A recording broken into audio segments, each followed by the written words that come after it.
कांग्रेस कुछ नहीं बोलती है। कांग्रेस बोलती है नहीं अभी बिल आन देखेंगे क्या होगा। यूसीसी के नाम पर देश के प्रधानमंत्री एक हिंदुत्वा सिविल कोड लाना चाहते हैं। मजलिस पहले भी मुखालिफत की, आज भी करेगी और कल भी करेगी। ये कांग्रेस में जो नौ रत्न बैठे हैं, बोलो मुंह खोलो, तुम्हारी राय क्या है? क्या तुम उसके खिलाफ हो या तुम उसकी ताईद में है? बोलो। कांग्रेस पार्टी खुल के नहीं बोलती कि यूसीसी के बारे में नहीं अभी हम ठहरेंगे। लॉ कमीशन को तो लिख कर दो कि यूसीसी के बारे में तुम्हारा मौक़िफ़ क्या है। पहले लॉ कमीशन की रिपोर्ट थी, चौहान साहब उसके चेयरमैन थे, मजलिस ने लिख कर दिया कि मुखालिफत करते हैं। हम यूसीसी की मुखालिफत इसलिए करते हैं क्योंकि भारत में प्लुरलिज्म और भारत का सेकुलरिज्म पूरे विश्व में एक अलग है। 75 साल की आजादी का अमृत उत्सव मना रहे हैं, मुसलमान दिखते कि जिन्नावादी है, तुम क्या गोडसेवादी हो? इतना बड़ा मसला बीजेपी देश के सामने ला रही है कि यूनिफॉर्म सिविल कोड की बात देश के प्रधानमंत्री नरेंद्र मोदी करते। हम पूछना चाहती है कांग्रेस में जो नौ रत्न बैठे हैं, बोलो मुंह खोलो, तुम्हारी राय क्या है? क्या तुम उसके खिलाफ हो या तुम उसकी ताईद में है? बोलो। और ये जो बीजेपी की ताईद में ये रंग बिरंग के कपड़े पहनकर जो ओबामा के बयान पर बड़ा बड़ा तबसरा करते, तुम भी बोलो यूसीसी के बारे में तुम्हारी राय क्या है? ओबामा के बयान पर तो बड़ा बढ़ चढ़कर बोले क्योंकि पप्पा को खुश करना था, मगर जब यूसीसी की बात आई तो सन्नाटा है। कांग्रेस पार्टी खुल के नहीं बोलती कि यूसीसी के बारे में नहीं अभी हम ठहरेंगे। लॉ कमीशन को तो लिख कर दो कि यूसीसी के बारे में तुम्हारा मौक़िफ़ क्या है। पहले लॉ कमीशन की रिपोर्ट थी, चौहान साहब उसके चेयरमैन थे, मजलिस ने लिख कर दिया कि मुखालिफत करते हैं। हम यूसीसी की मुखालिफत इसलिए करते हैं क्योंकि भारत में प्लुरलिज्म और भारत का सेकुलरिज्म पूरे विश्व में एक अलग है। आज हम हमारे हिंदू भाइयों से भी अपील करना चाहेंगे कि 10 लाख हिंदू घराने ऐसे हाउस होल्ड हैं जो हिंदू अनडिवाइडेड फैमिली में उनको टैक्स रिबेट मिलता है। 2015-16 के इनकम टैक्स कर डेटा बताता है कि 3000 करोड़ आपको टैक्स रिबेट मिला। जो देश के प्रधानमंत्री आज यूसीसी की बात करते हैं, क्या हमारे हिंदू भाई हिंदू अनडिवाइडेड फैमिली के टैक्स रिबेट को छोड़ने तैयार हैं? उनको फैसला करना पड़ेगा। देश के प्रधानमंत्री बोलते हैं कि एक घर में 2 कानून कैसे होंगे। देश के प्रधानमंत्री आपको जो लिख कर दे देते हैं आप पढ़ देते हैं। मैं जानता हूं कि आप बहुत पढ़े लिखे हैं, इस पर कोई इनकार नहीं है। देश के प्रधानमंत्री के पास वो डिग्री है जो किसी नागरिक के पास नहीं है। देश के प्रधानमंत्री के पास एंटायर पॉलिटिकल साइंस की डिग्री है। तो देश के प्रधानमंत्री को हम बताना चाह रहे हैं कि एक घर में 2 कानून, तो संविधान में कंकरेंट लिस्ट क्या है, यूनियन लिस्ट क्या है, स्टेट लिस्ट क्या है? प्रधानमंत्री अगर आप देख लेते तो मालूम होता। नहीं, एक घर में 2 कानून कैसे चलेंगे? प्रधानमंत्री union list, state list, concurrent list. प्रधानमंत्री को सिर्फ 44 से मोहब्बत है। प्रधानमंत्री ये जानते नहीं है या नहीं जानते नहीं मालूम कि डायरेक्टिव प्रिंसिपल 19 है और उस 19 में शेल एंडेवर का वर्ड सिर्फ यहां पर इस्तेमाल हुआ। एंडेवर के माने क्या है अंग्रेजी में? कि कोशिश करो। यहां पर प्रधानमंत्री वो भी उसको चाप लेते हैं। डायरेक्टिव प्रिंसिपल में शराब का पाबंदी आयत की बात की गई। बंद कर दो शराब। जितने जयपुर में शराब की दुकानें हैं पूरे बंद कर दो। जितने दिल्ली में मुंबई में है पूरे बंद कर दो।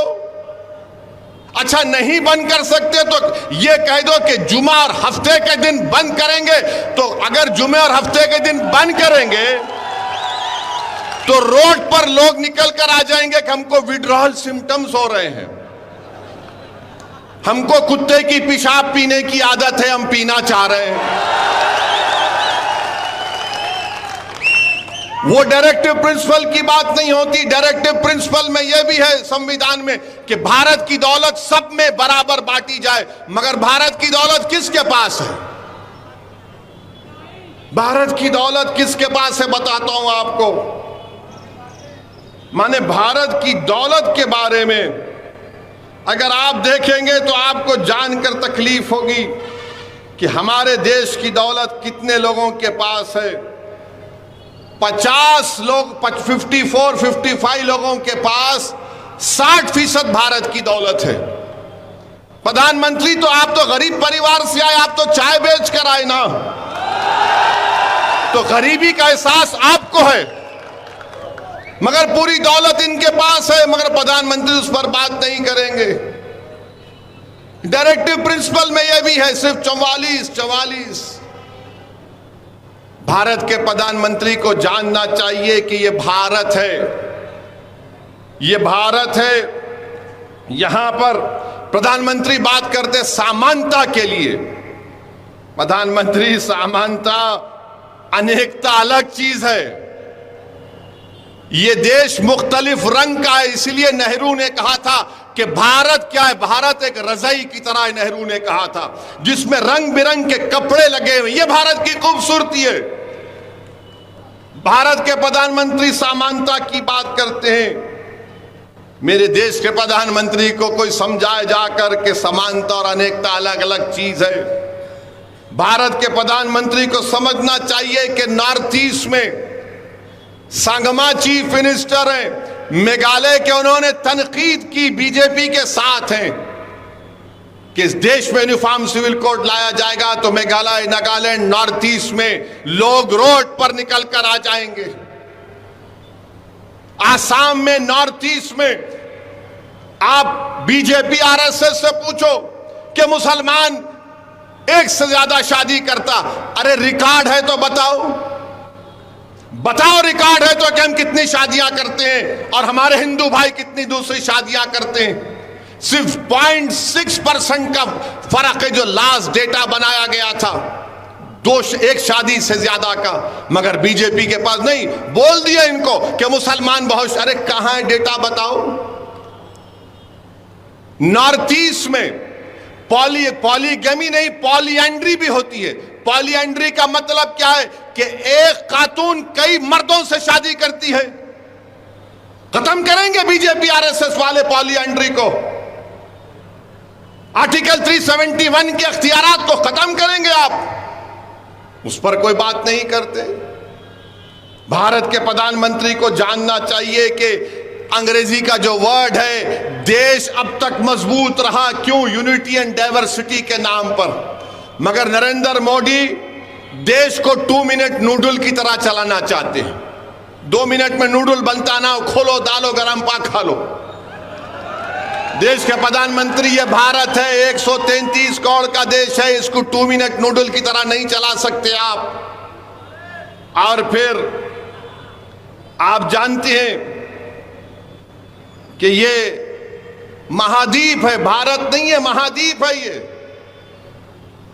यहां पर आप यूसीसी की बात करते हैं, क्या यह बात सच नहीं है कि जमींदारी अबॉलिशन हो गया, मगर हमारे हिंदू बेटियों को एग्रीकल्चर लैंड नहीं दिया जाता, उसका प्रोटेक्शन संविधान के 6 शेड्यूल में डाल दिया गया।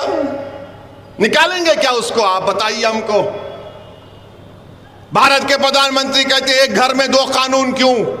तो भारत के प्रधानमंत्री, मैं आपको चैलेंज कर रहा हूं, ये 20 तारीख को जो पार्लियामेंट आ रहा है, आप एक कानून बना दो कि जितने इंडस्ट्रियलिस्ट हैं, चाहे बड़े बड़े हों, वो अगर उनमें बिजनेस का कोई कॉन्फ्लिक्ट होगा, कोई झगड़ा होगा, तो वो अपना झगड़ा भारत के कानून के तहत हल करेंगे, ना कि सिंगापुर में आर्बिट्रेशन को जाएंगे। बड़ी बड़ी कंपनियां जो करोड़ों रुपया का कॉन्ट्रैक्ट करती हैं, अरबों रुपये का, अगर उनमें इख्तलाफ या झगड़ा होता है तो सिंगापुर के आर्बिट्रेशन को मानते, भारत के कानून को नहीं मानते। बताइए प्रधानमंत्री, देशभक्ति कहां चले गई? देशभक्ति कहां चले गई आपकी? आर्बिट्रेशन सिंगापुर का होगा, देश का नहीं हो सकता क्या?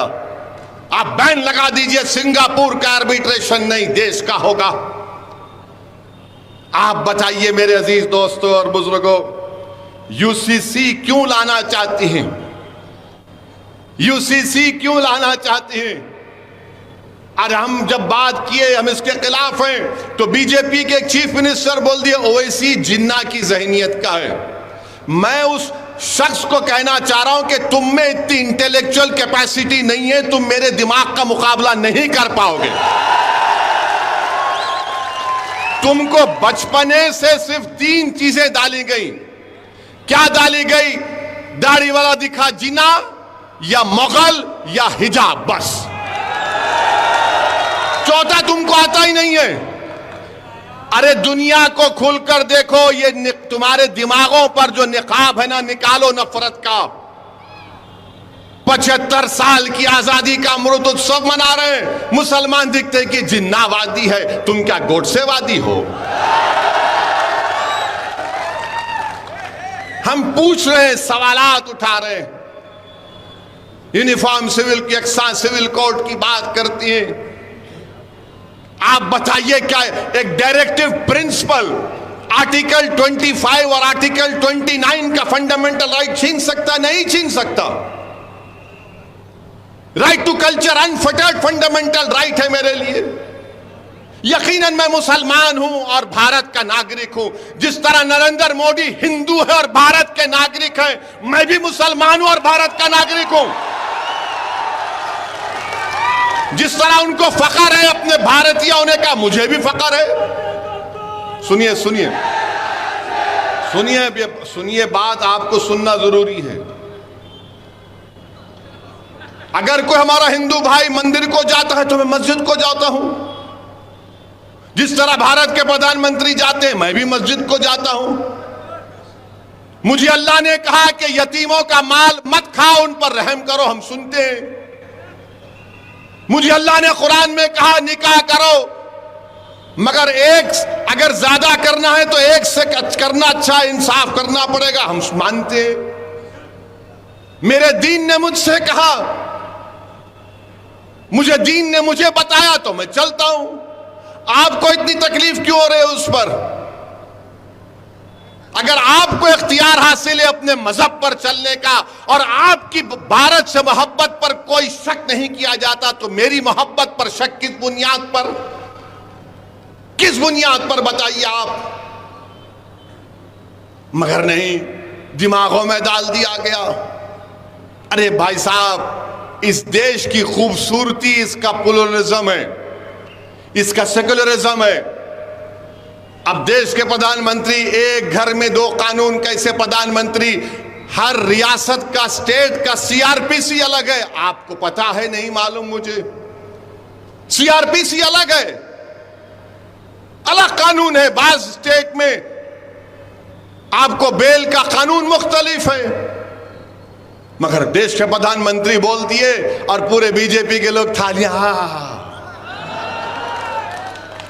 प्यारे, कभी पढ़ लिया करो, कभी देख लिया करो। आर्टिकल 29 का प्रोटेक्शन है मेरे पास, आर्टिकल 25 का भी है, 29 का भी है। साबिका लॉ कमीशन ने कह दिया कि यूसीसी की ना जरूरत है,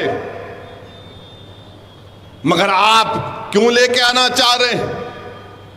क्या वजह है? क्योंकि भारत के प्रधानमंत्री देश के प्लुरलिज्म और सेकुलरिज्म से वो नहीं मानते। भारत के प्रधानमंत्री सब चीज को एक करना चाहते हैं। भारत का एक ही रंग, एक ही समुदाय, एक ही मजहब, एक ही जबान, एक ही कल्चर, हर चीज। अब तो एक फर्टिलाइजर भी करना चाहते हैं। भारत के प्रधानमंत्री, ये देश एक है और एक रहेगा, मगर इस देश में बसने वाले 130 करोड़ जनता हजारों तहजीबें, हजारों मजहब को मानने वाली, ये इस देश की खूबसूरती है। मगर भारत के प्रधानमंत्री को अनेकता से बड़ी नफरत है। भारत के प्रधानमंत्री अनेकता को नहीं मानते। देश के प्रधानमंत्री, जान लीजिए कि ये महाद्वीप है। आप बताइए कि हमारे ट्राइबल हैं, आदिवासियों के कस्टम को क्या करेंगे? आदिवासियों के कस्टम को क्या करेंगे? तो यूसीसी के नाम पर देश के प्रधानमंत्री एक हिंदुत्वा सिविल कोड लाना चाहते हैं। हिंदुत्वा सिविल कोड लाना चाहते हैं। मजलिस पहले भी मुखालिफत की, आज भी करेगी और कल भी करेगी। एक घर में दो कानून की बात देश के प्रधानमंत्री करते और कांग्रेस कुछ नहीं बोलती है। कांग्रेस बोलती है नहीं अभी बिल आन देखेंगे क्या होगा। कांग्रेस पार्टी आप मुंह कब खोले, आप मुंह कब खोले? मगर कांग्रेस पार्टी को और बीजेपी के लोगों की याद दिलाना चाहता हूं, मौलाना अबुल कलाम आजाद ने कहा था कि मुझे फख्र है इस बात का कि 1000 साल से भारत में इस्लाम है।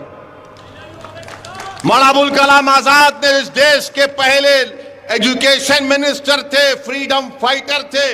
उन्होंने कहा कि मैं अगर मुसलमान हूं तो मुझे ये बात नहीं, इस बात मुझे नहीं रोकती कि मैं भारत के चप्पे चप्पे से मोहब्बत करूं। मगर यूसीसी को लाया जाने की बात देश के प्रधानमंत्री कर रहे हैं। देश के प्रधानमंत्री आपने जल्दबाजी में किसानों का कानून लेकर आया, आपने बदनाम किया भारत के किसानों को। आपके पार्टी के लोगों ने ये आतंकवादी है, फुला खालिस्तानी है, वहां मर आपको कानून वापस लेना पड़ा। आपको हम कह रहे हैं कि सोच लीजिए, चुनाव जीतने के लिए अगर आप कोई काम करना चाह रहे हैं तो याद रखिए मेरा फंडामेंटल राइट मुझसे कोई नहीं छीन सकता। चाहे वो आर्टिकल 25 हो, 29 हो, राइट टू इक्वालिटी हो, ये तमाम चीजें हमको इस बात की गारंटी देती हैं कि हम अपने मजहब पर चलें, अपने कल्चर पर चलें। और हम रोज देखते हैं मीडिया वाले यूसीसी की बात हो रही, बुरखा में बहन को दिखा रहे हैं। यूसीसी की बात हो रही, बुरखा में बहन को दिखा रहे। अरे दिखाने वालों, बिल्किस बानो को दिखाओ, बिल्किस बानो को दिखाओ ना। जुनैद और नसीर के घर के उन बच्चों को दिखाओ। मॉब लिंचिंग के नाम पर जो मारा जा रहा है उनको दिखाओ। गुजरात में एक प्राइवेट स्कूल में ईद उल अधा क्या है, एक ड्रामा किया गया तो बच्चों के सर पर, बच्चे मासूम होते हैं, स्कूल में टोपी सर पे कुछ पहन लिए, का कपड़ा लगा लिए, तो स्कूल की प्रिंसिपल को निकालना पड़ा। मगर नहीं, इनको इतनी मोहब्बत है। अरे अगर आपको इतनी मोहब्बत है मुस्लिम महिलाओं से, मुसलमानों से, तो फिर बिल्किस बानो को, जिसकी अस्मत रेजी जिन्होंने बिल्किस बानो की उसकी मां की कत्ल किया, उसका रेप किया, देश के प्रधानमंत्री उसको जेल को भिजाओ। आप यूसीसी की बात करेंगे मगर मजहब तब्दीली का कानून बीजेपी बनाती है। यूसीसी की बात करेंगे मगर गुजरात में एक हिंदू मुसलमान को घर नहीं बेच सकता, एक मुसलमान हिंदू को घर नहीं बेच सकता, मगर यूसीसी की बात करेंगे।